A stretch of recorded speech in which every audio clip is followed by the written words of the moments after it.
Muy bien, muy buenos días. Qué buenos días, buenas noches primero, hombre. Todavía es de noche, de día será mañana. Pero muy buenas noches No, y buenos días también. Ahorita. Sí, claro, pero está oscuro todavía. De todos modos, buenos días y buenas noches al país y al mundo y a Juan TH. ¿Qué hay? ¿Qué hay? Dime, cuéntame algo. Nuevo. Hay pocas cosas. Me gustó el acto de ayer del Partido Dominicanos por el Cambio y Revolucionario Moderno. Moderno, sí. El acto en donde se proclamó a Luis Abinader como candidato a la presidencia. Los Dominicanos por el Cambio, y al mismo tiempo el PRM proclamó a Eduardo Estrella candidato al Senado. Candidato al Senado. Excelente candidato al Senado. Eduardo Estrella, yo lo conozco hace muchos años. Sí, yo soy amigo de él. Y es una de la gente que de mejor trayectoria en la política. Bien, un hombre bueno, un hombre de bien. Sí. Ese hombre no tiene cola que le pisen. Su discurso fue muy bueno, igual que el de Luis. Pero el discurso del candidato Eduardo Estrella para Santiago, y después todo el mundo, ¡recojan! Mira, como el eslogan de las águilas ibaeñas. Mientras, así que Julio César Valentín va a tener que... Mientras tanto, el PRD Seporá, que preside el empresario Miguel Vargas Maldonado, ¿correcto? Sí, estoy de acuerdo totalmente. Que según me he enterado, quiero confirmarlo, me llegó el rumor. Los rumores uno debe manejarlo con mucho cuidado. Sí. Pero me llegó el rumor de que Miguel Vargas Maldonado tiene una gran concesión como suplidor del carbón que se va a consumir en Punta Catalina. Eso me llegó. Pero no debe extrañarte. Estoy investigando a ver. Pero no debe extrañarte, porque él es un empresario. Ah, bueno. Pero como empresario. Pero bueno, no me extraña. El PRD lo que prohíbe la ley, la Constitución de la República, es que tú, siendo funcionario, sea al mismo tiempo empresario. Por esa razón fue que el ministro de la Presidencia fue sometido a la justicia. La Constitución es bastante clara al respecto, pero aquí, como no hay ley ni Constitución ni nada de eso. José Ramón Peralta se supone que no puede tener negocios. Claro, pero bueno, empresas. Se supone. Y el otro. Se supone.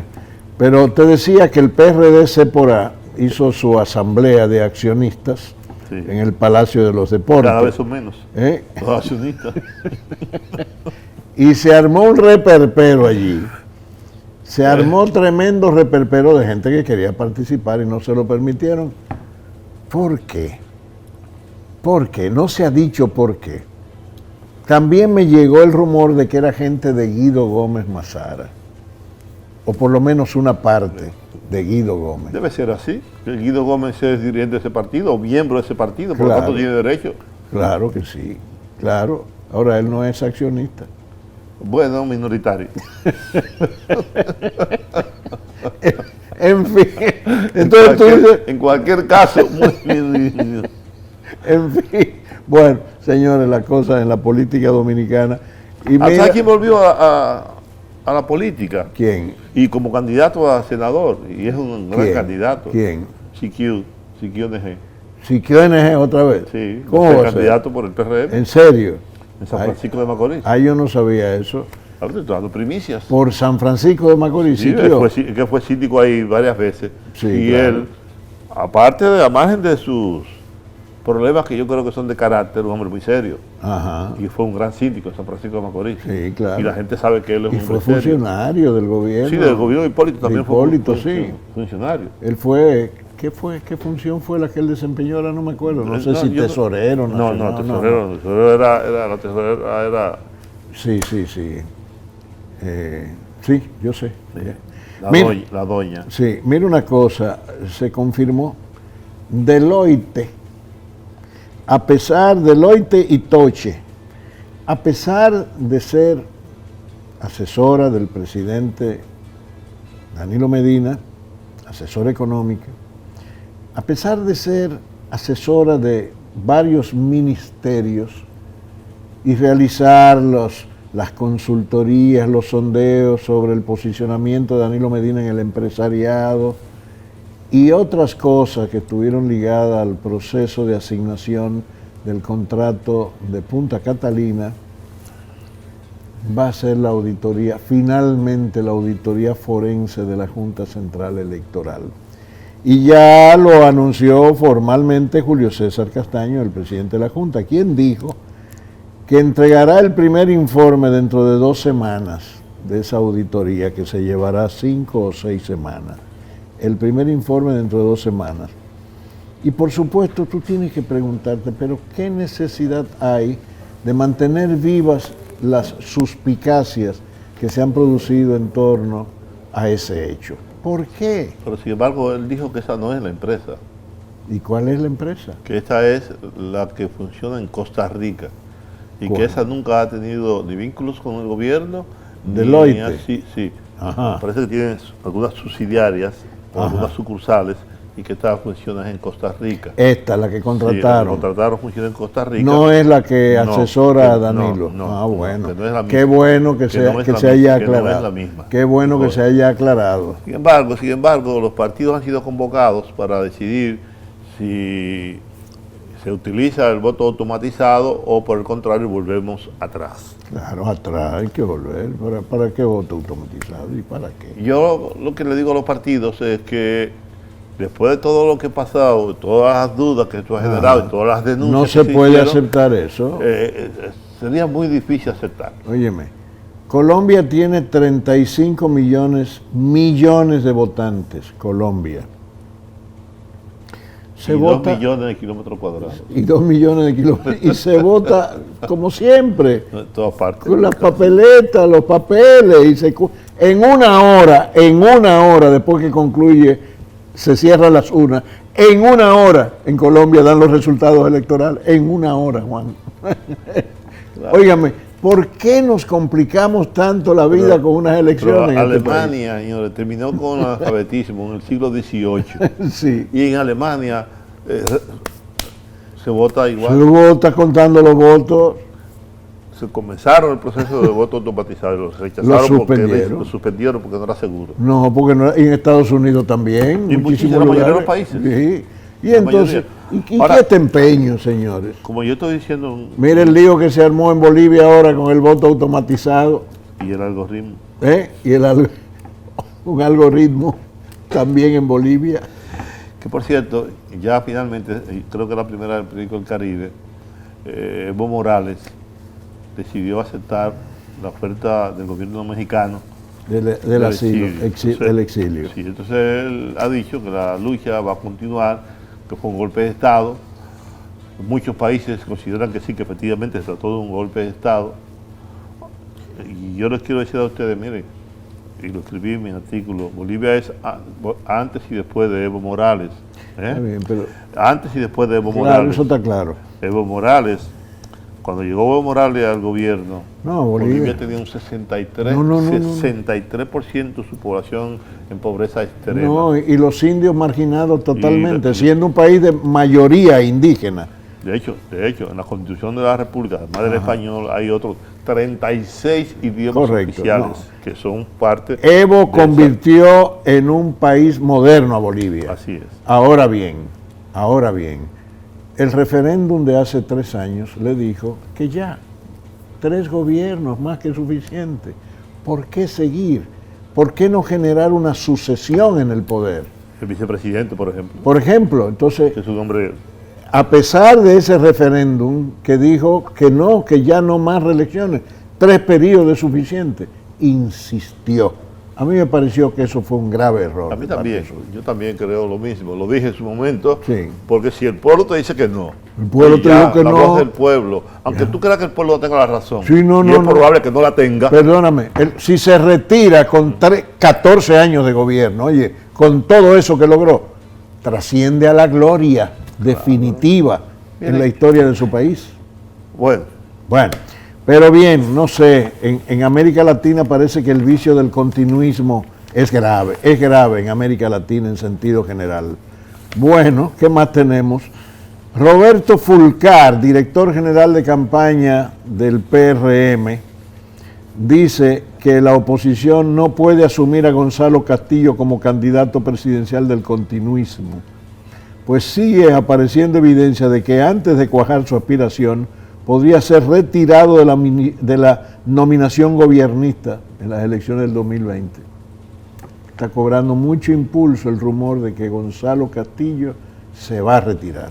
Es que no es que se va a retirar, es que el grupo político y económico que está detrás de él se ve obligado a retirarlo. Parece que porque sí. Es que él no tiene las condiciones. No, él no está, no ha proyectado, no ha logrado ningún carisma. Además, no es solo eso, es penoso verlo, así es, hablar. Sí, es cierto, ¿no? Sí. Él está como un pez fuera del agua. No sabe cómo desenvolverse, no sabe cómo analizar los problemas políticos y sociales del país. Él no es un político. Y he sabido que hasta en su familia ha habido problemas con eso de que él sea candidato. Y se supone que tiene un hijo, Alex, que es ingeniero. Yo no creo que él pueda estar de acuerdo con eso. Bueno. Ay, caramba, señores, cuántas cosas se ven en este país. Pero el otro debate interesante, Colombo, es el de si Leonel puede o no puede ser candidato. Ya. Yo creo que por razones políticas no le pueden bloquear la candidatura. Pero las razones políticas no puede estar por encima de las razones jurídicas. Claro, y él lo ha señalado. El mismo Leonel ha dicho que el derecho constitucional está por encima de cualquier ley adjetiva. Vamos a ver. Por un debate bastante interesante. Claro. Él dice que la Constitución no se le puede aplicar a él, que esa resolución no se le puede aplicar a él, porque los derechos fundamentales como el de elegir y ser elegible están por encima de cualquier otro, y que además hay una diferencia entre candidato y precandidato. Claro. O seleccionado, porque él no fue seleccionado en ningún caso. Y la otra parte dice lo contrario, que ya él fue candidato y perdió, aunque fuera con fraude, pero bueno, lo que eso debe resolverse pronto. Eso tiene que resolver pronto, y yo dudo mucho, oye lo que te voy a decir, dudo mucho que cualquier tribunal se eche la java, como decimos los dominicanos, de prohibirle que sea postulado. Tengo mis dudas. Pero el poder es el poder. Aún así, el poder está concluyendo, papá, no te olvides. Sí, pero eso es lo que al poder le queda un año. Sí, pero eso es lo que no quiere el poder, concluir, precisamente. Al poder le queda un año. Pero sí, pero Danilo menos dijo, de un año. Danilo dijo, yo voy a ganar las elecciones. Ajá. No Gonzalo, no, yo voy a ganar las elecciones. Bueno, entonces... Como digo yo en mi artículo del domingo pasado, sí. El dinero no lo puede todo. No, claro. Si está contando con eso, bueno, aquí se puede más...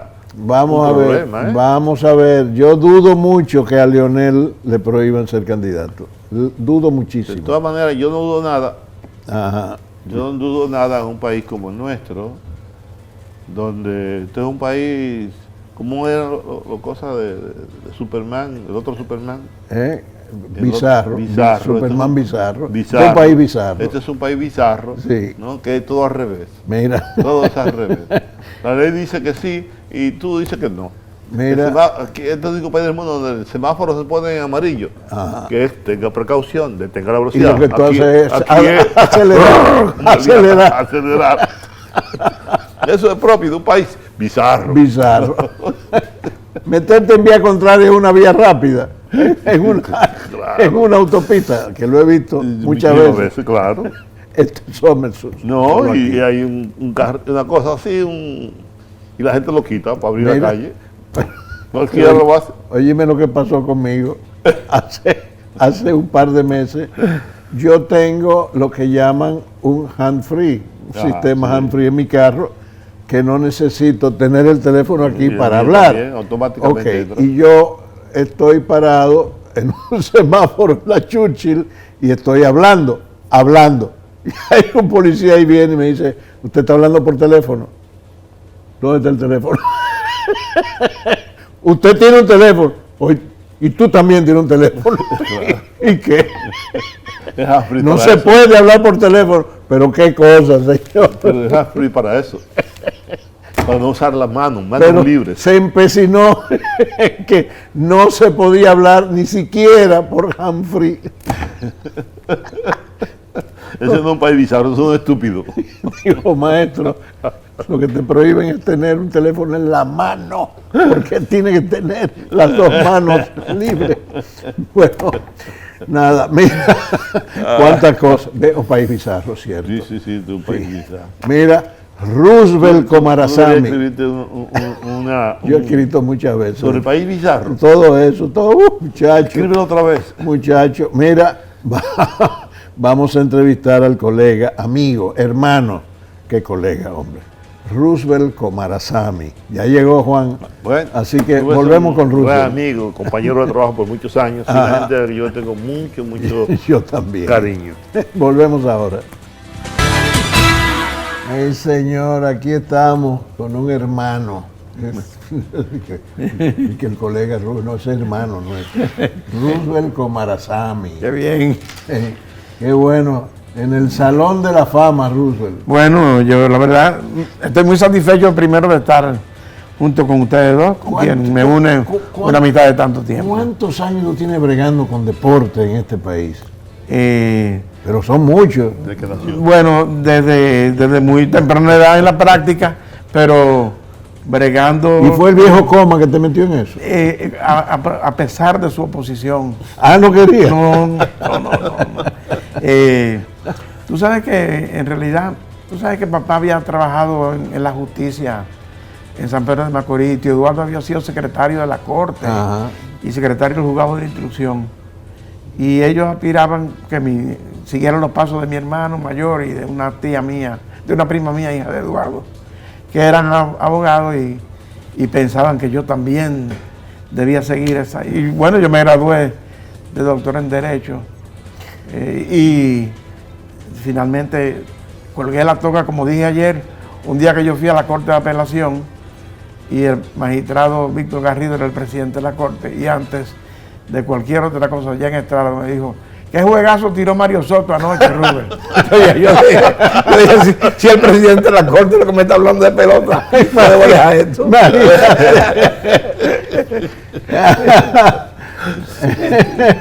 La primera vez que yo oí tu nombre, hace mucho de eso, llegando yo de México, tú estabas ligado a las transmisiones del básquetbol, de San Lázaro y todo esa eso. Es esa es la cadena de los clubes. Ajá. Que surgió a partir del 1974. Sí, correcto.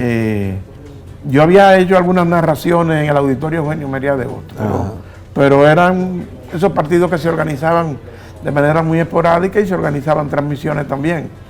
Pero yo empecé profesionalmente a trabajar en 1969, en ocasión de la Serie Mundial de béisbol que se jugó aquí, de béisbol amateur, aquella donde jugó Cuba y Estados Unidos el último partido. Sí, que ganó Cuba 1-0 con un jonrón fue Sarita era que el juego fue 2-1.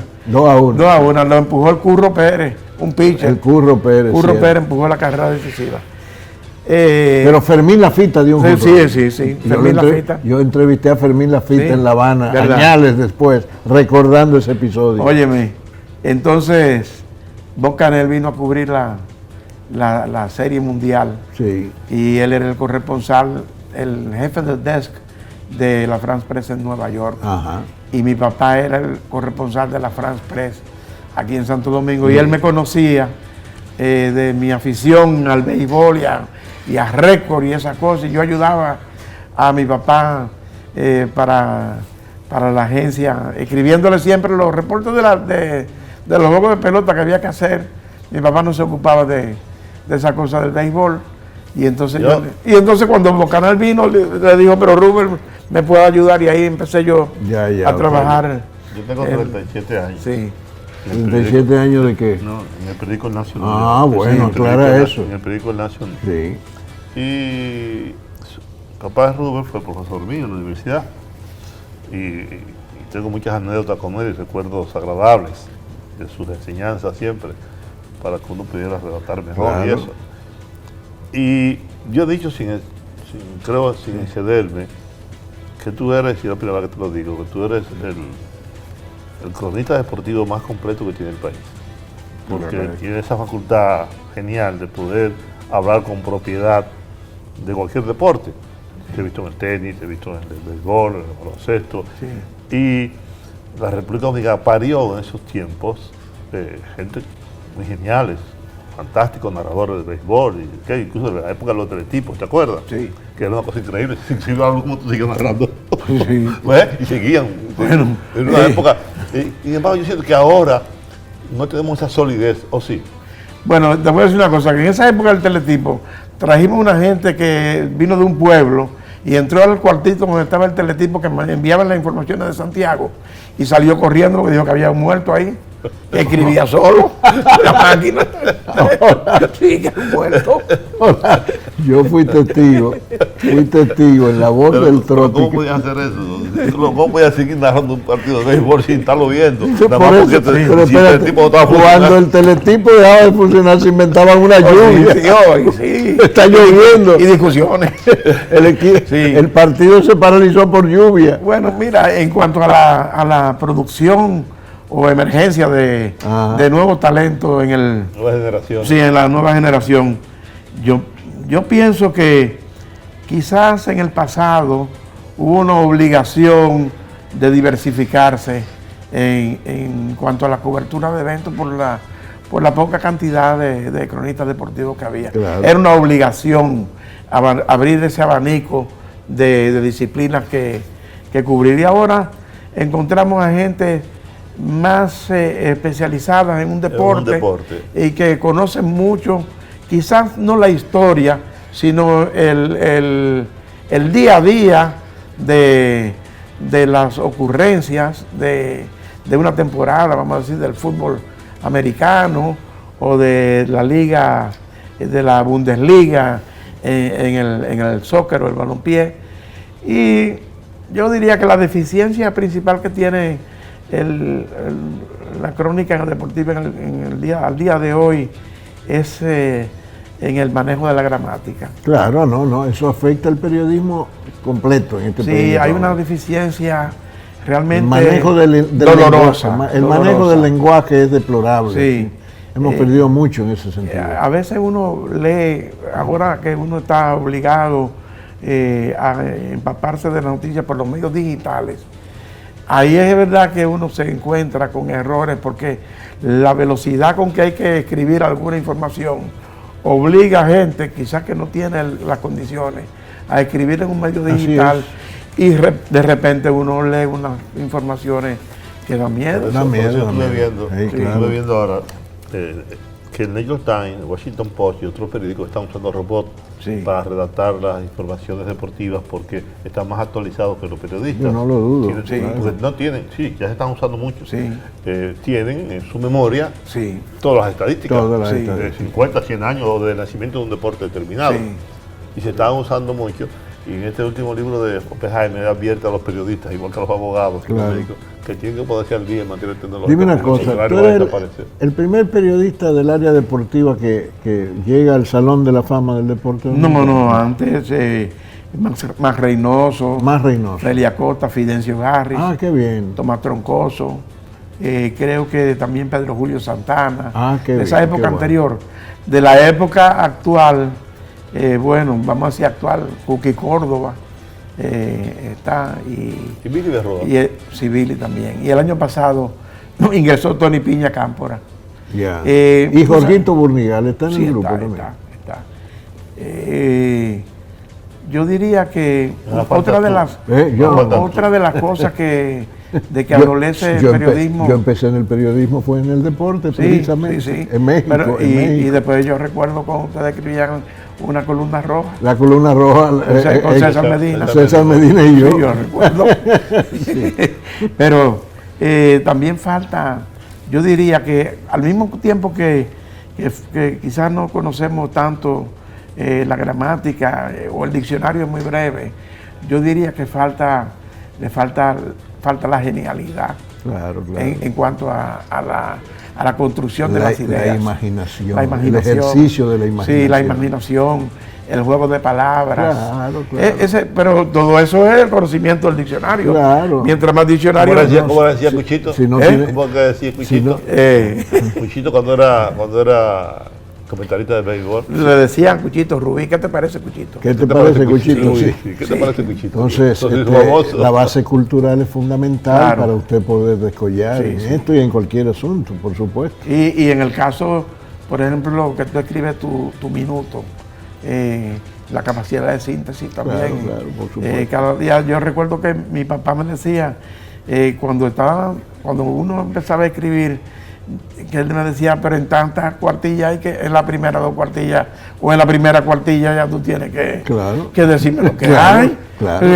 Si me traes 12 cuartillas, hay 6 que hay que buscar. Para mí es inolvidable yo comencé la radio, 4 párrafos, había que decirlo todo. Las crónicas bibliográficas del viejo Coma para mí son inolvidables. Fue el primer periodista que yo vi en este país dedicándose a escribir sobre libros, novedades bibliográficas, fantástico. Y en un par de cuartillas lo decía todo, todo el contenido lo definía. Qué bueno, qué bien. Entonces, desde el año 69 tú estás bregando. Sí, y en el 71 entré a la revista Ahora con Orlando y Ángela Peña, y Agustín Concepción estaba ahí. Sí, claro. La revista Ahora era un cuartito solamente. Sí, claro. ¿Ya estaba Cabito ahí o no? No, después de que llegó Cabito. Estaba Ayuso. Sí, Ayuso estaba. Sí. Y pues de ahí entonces, escribiendo en la revista Ahora, cuando se produjo la salida del grupo de Silvio Arame, Uchi, con las noticias. Entonces alguna gente que trabajaba en la revista Ahora pasó al Nacional. Al Nacional, claro que sí. Así fue. Entonces de ahí, de la revista Ahora, pasé al Nacional y ahí estamos todavía. En el Nacional, yo no con la presencia diaria, pero... Yo paso años, sí. Ahora de manera virtual, sí. Sí, mando mis artículos por las redes. Sí, por las redes. Era una época realmente brillante, esa época de los años 70 en este país, en el ejercicio periodístico. Definitivamente fue una generación extraordinaria. Con todos los que tú has mencionado y muchos más. Y muchos más, sí. Y además un periodismo comprometido. Sí. Aún en el área deportiva había gente que tenía unos niveles de conciencia crítica muy elevados sobre nuestra realidad entonces. Y lo que hablábamos hace un momento fuera, esa lucha por celebrar en el país los 12º Juegos Centroamericanos y tratar de imbuir a la juventud de lo que era la filosofía olímpica y la pirámide, cómo se formaban las asociaciones y las federaciones y la mezcla del deporte con la cultura. No hay duda de que eso llenó una época y mucha gente salió de los clubes deportivos hacia las redacciones de periódicos. Claro que sí, por supuesto. Yo daba clases. No, pero aquella vez que Balaguer oficializó las escuelas de los clubes. Sí. Yo fui profesor de geografía, historia y geografía. Y moral y cívica, que ya no se da. Sí, que ya no se da. Bueno, y que tanta falta nos hace. Además, mucha gente ignora hoy que el movimiento clubístico en los 12 años de Balaguer fue un bastión de resistencia contra los abusos y una qué sé yo, una opción para la juventud de entonces, ¿verdad? Para, caramba, superar las limitaciones que entonces... Un refugio y una especie de oasis. No, el movimiento clubístico fue sumamente importante en este país. ¿Cómo cuántos clubes llegamos a tener? Lamentablemente ya desaparecieron la mayoría. Yo diría que aquí en la capital... En todos los barrios había uno. En todos los barrios había uno. O y hasta dos. O dos, porque en Villa María teníamos dos. Sí. Teníamos dos, importantes los dos. Mira, y allí vamos a decir, en la zona colonial, estaba Club Huichita, donde yo jugué de Ciudad Nueva, estaba el San Lázaro en la San Tomé, y un poquito más allá estaba San Antón, y después más para allá estaba San Miguel. Un papel, como dice Colombo, muy importante. Yo estuve en el Huichita y en el Denver también.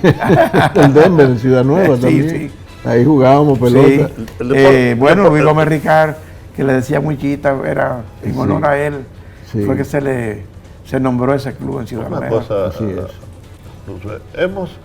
Yo era asiduo al Palacio de los Deportes.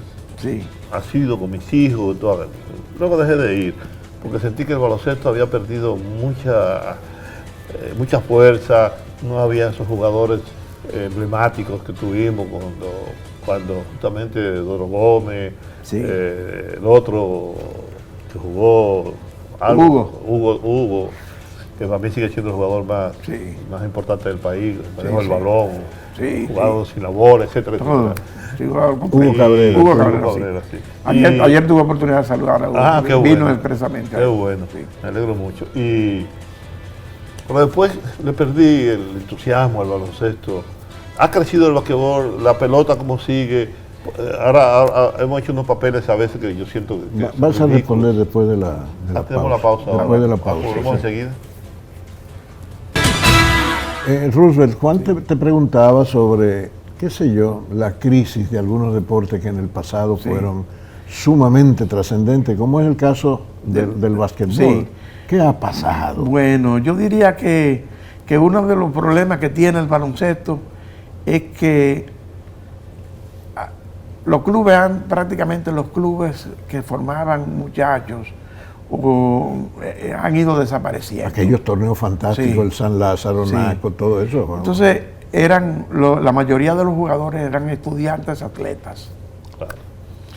Entonces, el estudiante atleta tenía una base cultural, una base de educación doméstica que le permitía relacionarse con los medios, le permitía dar entrevistas, se proyectaba. Aldo Lecho, por ejemplo. Sí. No era solamente el carisma del jugador, sino su base cultural. Claro. El atleta de hoy que se gana la vida en el juego, que se hace profesional desde los 16 años, está jugando en un torneo aquí, otro en La Vega, otro en San Francisco de Macorís, solamente está detrás del peso, de los cientos o de los miles de pesos. Entonces, cuando un atleta solamente está dedicado única y exclusivamente a ganarse la vida en el deporte y descuida otro aspecto, entonces no hay manera de que pueda convertirse en figura. Cuando tú escuchabas al Grillo Vargas hablar, tú sabías que la academia había pasado. Grillo Vargas, Grillo hablaba 7 idiomas. Claro. Pero, yo recuerdo haber entrevistado, estando yo en el voleibol, a Giva Godoy, el mejor jugador de voleibol de Brasil, y de repente 5 periodistas hablándole a Giva, cada uno en un idioma, y él respondiéndole a cada uno en su idioma. Y yo vi a Grillo Vargas responderle a la gente en portugués, en español y en inglés. Y entonces, hemos perdido mucho. Igual pasa con los peloteros dominicanos. Que ha pasado por la academia, tú lo notas inmediatamente cuando habla. Hemos perdido mucho de ese gran pasado que tuvimos en algunos deportes, incluyendo el béisbol profesional. Ahora, cada vez que yo escucho a alguien que lo único que sabe es decir que le da gracias a Dios de las cosas que ha hecho, yo que soy, vamos a decir, soy católico, aunque no milito de una manera ferviente, pero no puede ser todo que alguien denga una entrevista y todo se lo diga que gracias a Dios que le ha ido bien. De todos modos, duro. De todos modos, hoy tenemos algunas actividades que han descollado mucho. Por ejemplo, esas muchachas, las reinas del Caribe, en el voleibol femenino, oye, fama mundial tienen ya. Y algunos atletas de campo y pista nuestros que han sido también notables. Pero si tú escuchas a una de las muchachas, cualquiera de las muchachas de las reinas del Caribe hablar, te das cuenta de que todas han ido a la escuela. Todas están, de las que están en iniciación, todas están en la escuela. Y hay algunas que Camil Domínguez se acaba de graduar de una maestría en una universidad americana. O sea, que son gente que ha estado compartiendo sus días y sus horas de cancha también con las horas de estudio. Yo decía al viejo Leo, el que no estudia, el muchacho que no estudia allá en Villajuana no puede hacer deporte. Debe ser obligatorio Pero mataron a uno, ¿tú te acuerdas? Sí. El Bim Blin, un cabaret, mataron a uno que había sido otra selección nacional. Montante Castillo. Montante Castillo. Sí. O sea, pero hay que ir a la escuela ustedes recuerdan, por ejemplo, yo fui a escuela católica a los salesianos en Don Bosco. En el colegio Don Bosco, yo para jugar pelota en el oratorio, primero tenía que ir a misa, que me firmara el padre que dio la misa, me firmaba un carnet, y con el carnet entonces yo podía jugar pelota. Y si tenía mala nota, era imposible que me dejaran jugar. No se permitía. Yo llegué a intentar jugar ahí en San Juan Bosco. ¿Verdad? Y fui testigo de cuando Manuel Mota, siendo un muchacho, la sacó por encima de la iglesia. Sí.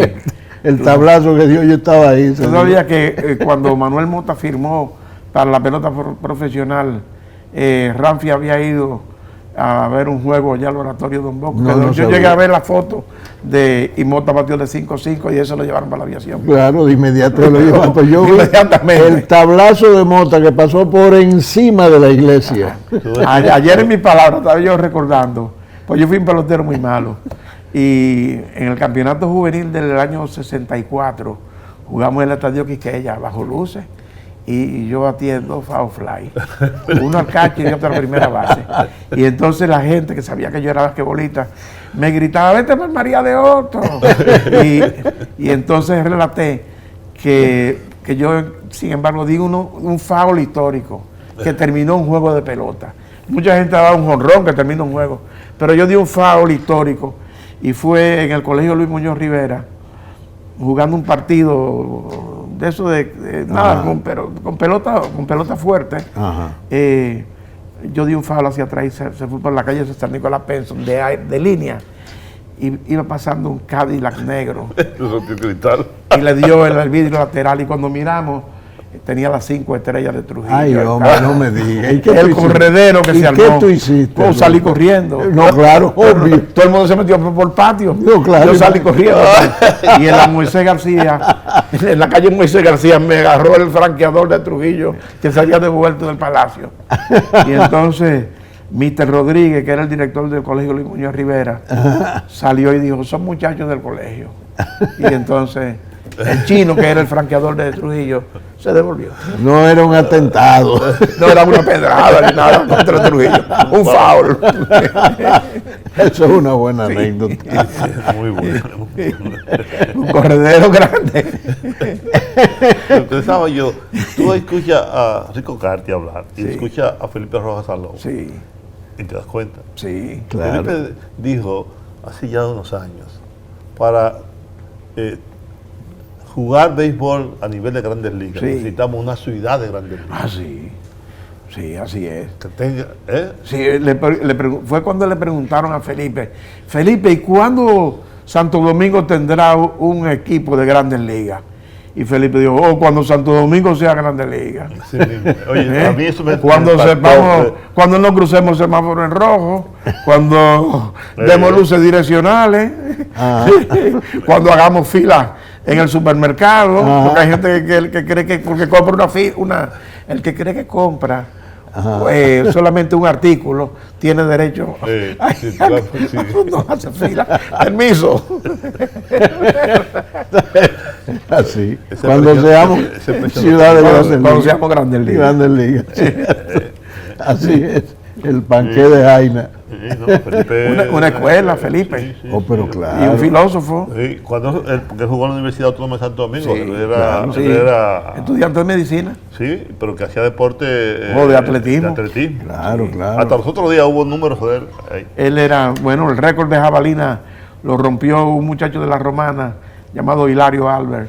Hace ya unos cuantos años, pero fue hasta una cosa muy reciente. Yo estoy en la historia del deporte, del béisbol dominicano. Debería poderte saludar joven igual que en el año 59, que yo tenía 12 años, fue el primer torneo de pequeñas ligas. Yo jugué con el Pepsi Cola, que lo dirigía don Horacio Martínez, en la UAS. En la UAS, que no era UAS, era la Universidad de Santo Domingo. Yo era segunda base. Y ahí estábamos entre otros, Miguel Guerrero. Sí, Lon era pitcher. Lon era pitcher zurdo, el mejor pitcher zurdo del equipo. Alfredo Freite, yo, estaba este muchacho, que este amigo que mataron, revolucionario. ¿Quién, Otto? Otto Morales. Tercera base. Otto Morales y el Piñao. La primera vez que Piñao Ortiz se puso un uniforme de béisbol fue con el Pepsi Cola. Y ahí estaba yo, tengo la foto. ¿Verdad? Yo jugué con Otto. Yo tengo la foto. En un momento, Otto jugó tercera base de la agencia marítima. Nosotros éramos un equipo tremendo y nos entrenaba, ¿cómo era que se llamaba? Willy Gómez se llamaba. Sí. El que era ayudante de don Horacio Martínez. Sí. Willy. Sí. Era quien ahí en la donde vivía Jacobo Masluta. En la cochera. En la cochera. Ahí era que jugábamos. Travieso Soto. Muchos muchachos y muchachas no saben por qué se llama Virgilio Travieso Soto. Bueno, yo voy a decir una cosa. Virgilio Travieso Soto es lo que se llama un verdadero profesor de educación física y un hombre conocedor del movimiento del cuerpo humano, estudioso hasta la saciedad de la cultura física y además un hombre que imponía el respeto con la mirada. Sí. Todo lo que tuvimos en la dicha de se fajaba con los tigres más malos. Sí, ahí, en la normal, cuidado. Sí. Ven, tírame a mí ahora, ven. Y le entraba. Sí. Entonces, Virgilio llegó a dar práctica en la selección nacional de basquetbol con una correa en la mano. Ajá. Sí. Con saco y corbata. Y una correa. Al que no corría, le entraba. Sí. Virgilio, cuando empezaron la gente a hablar del padre del deporte en la República Dominicana, que le bautizaron a Virgilio como padre del baloncesto, no hay duda de que él fue para muchos de nosotros, los que tuvimos la dicha de conocer y de pasar por sus manos, un segundo padre. Bueno, vamos a decir, yo que fui criado con una disciplina férrea por mi papá y mi mamá, tenía la libertad de ir con Virgilio Travieso donde fuera, porque había una confianza de los padres absoluta en la, vamos a decir, en la seriedad, la autoridad de que no iba a haber nada, vamos a decir, fuera del orden, fuera de lo legal, de lo permisible para un muchacho en esa edad de 12 o 13 años. Es así. Por eso el Palacio de los Deportes muy bien se llama Virgilio Travieso. Muy merecido. Uno de los nombres mejor adjudicados a una instalación deportiva. Indudablemente. Indudablemente. El deporte mexicano ha tenido nombres y figuras muy emblemáticas y muy importantes. Tiene ahí Huichi García Saleta, a Muñoz. Sí. Papo Germen, atletismo. Claro. A Huichi García Saleta yo lo conocí en México, yo estaba en el exilio. Cuando él fue a un encuentro del Comité Olímpico Internacional, allá nos conocimos. Con Clark Flores. Sí, con Clark Flores. Sí. Y yo era reportero de qué diario, yo empezaba en la profesión periodística cuando lo conocí. Sí. Y a mí me impresionó su pasión por el deporte, cómo él vivía la misión. Y tú recordarás, Juan, la Liga Campesina que lo organizó. Claro. Muy importante. Sí. Yo siempre he creído que los gobiernos deben invertir más en el deporte. Sí, claro, por supuesto, pero bueno. El presupuesto del Ministerio de Deporte debe ser mayor. Debería ser mayor, pero también el deporte a las escuelas. El deporte escolar es lo principal, lo básico que nosotros tenemos que rescatar en la escuela, vamos a decir pre-libertad, predemocracia, para no decir la época de la dictadura. Claro. El deporte era deporte escolar. Pero mira, otro mérito histórico. En los demás países, en Estados Unidos, en Europa, en muchos países de tú comienzas desde tan pequeño a practicar deporte. Sí. Otro hecho. A veces te da unos valores. A veces en algunos países de manera abusiva, por ejemplo en China, que se llevaban a los muchachos desde muy temprana edad en la gimnasia y después entonces resultaba que a los 14 años ya el atleta estaba prácticamente desgastado. Porque a veces el exceso también tiene su daño. Otro hecho histórico en el que yo participé fue la primera vez que Juan Marichal lanzó en el Quisqueya como relevista en el 5º inning de un juego con el Licey. Correcto. Yo estaba ahí vendiendo friquitaki en los bleachers de la derecha. Y ponchó los 3 hombres que se enfrentó. Se enfrentó a los 3 y dio un jonrón en su primer turno, además. Dio un jonrón. Cuando yo se lo referí, sí yo di un jonrón la primera vez que batí en el Quisqueya y tú estabas ahí. Digo, yo era vendedor de friquitaki en el Quisqueya. Óyeme, por cierto, protesto. Hace un rato se lo dije a Jansen Pujols aquí. Cada vez que yo veo en los periódicos o escucho en la radio, donde sea, Estadio Quisqueya Juan Marichal, es Estadio Juan Marichal, no Quisqueya Juan Marichal. Qué vicio, qué cosa. Bueno, igual que el aeropuerto Peña Gómez, el aeropuerto nacional de las Américas, José Francisco Peña Gómez, y esa vaina.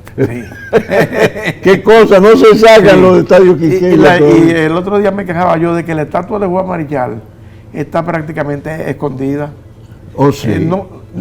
Usted visita el estadio Quisqueya, como le decimos todavía, la feria y el Quisqueya, y no ve la estatua de Marichal.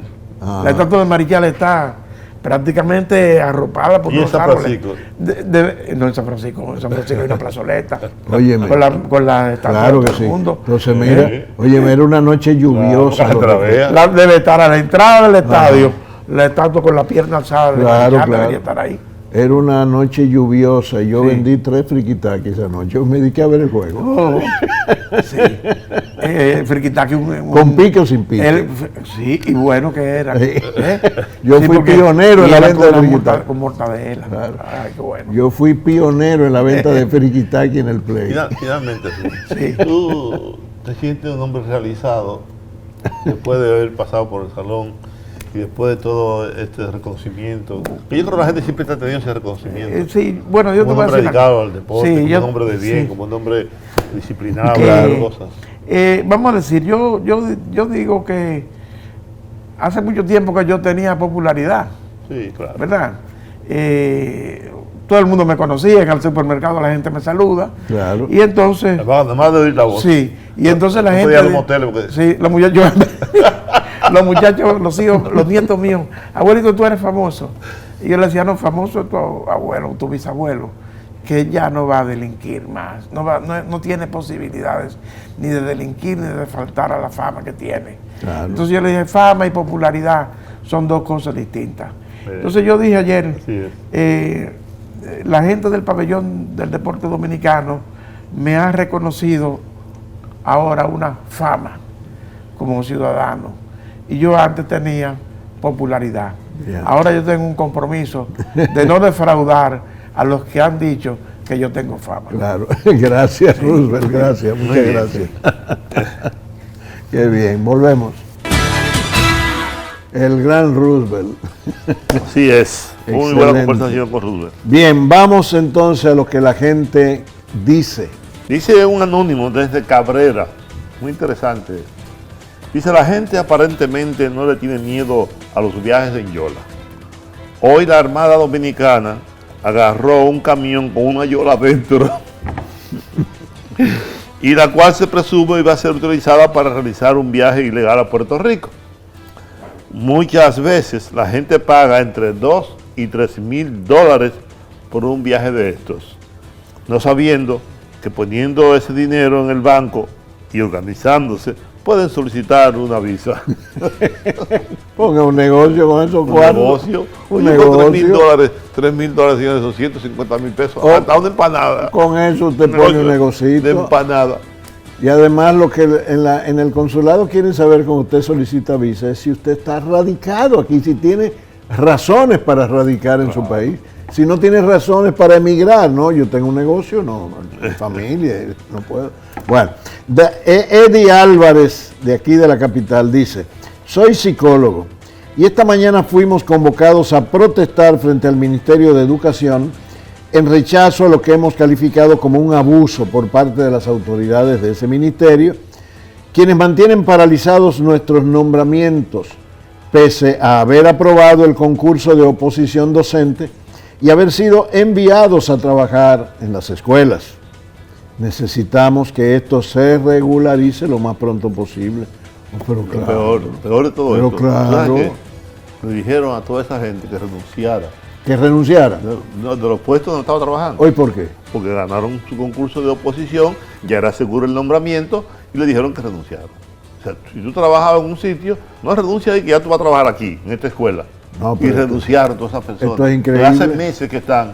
Pero después de haber ganado un concurso de oposición, profesionales, usted lo está pagando. Es porque son de oposición. Ya, ahora entiendo, Juan. Un concurso de oposición. Ya lo sé. Pero la palabra oposición los hace sospechosos. Un país bizarro. Finalmente, Rafael Asunción, desde Santo Domingo, nos escribe: ahora van a embobar al pueblo, dándole información, como hizo José Ramón Peralta, de que a partir del día 5 de diciembre será entregado el pago de la Lotería Pascual. Oye, Rafael, tampoco así, ¿eh? Con tantos problemas que tiene este gobierno y ese partido, esa es la información del día. O sea, que pretenden embobarnos con eso. No, todos los años es lo mismo. Todos los años es lo mismo. La regalía pascual es obligatoria. Eso es rutina. Todos los años. Sí, claro. No, el día que nieguen la regalía, cae el gobierno, cualquier gobierno. Una revolución. Ahí mismo. El sueldo 13. Eso es de ley, además, ley. ¿Terminamos? Ya terminó el programa por el día de hoy. Mañana será otro día y otro programa. Aquí nos vemos. Y que la pasen bien. Buenas noches.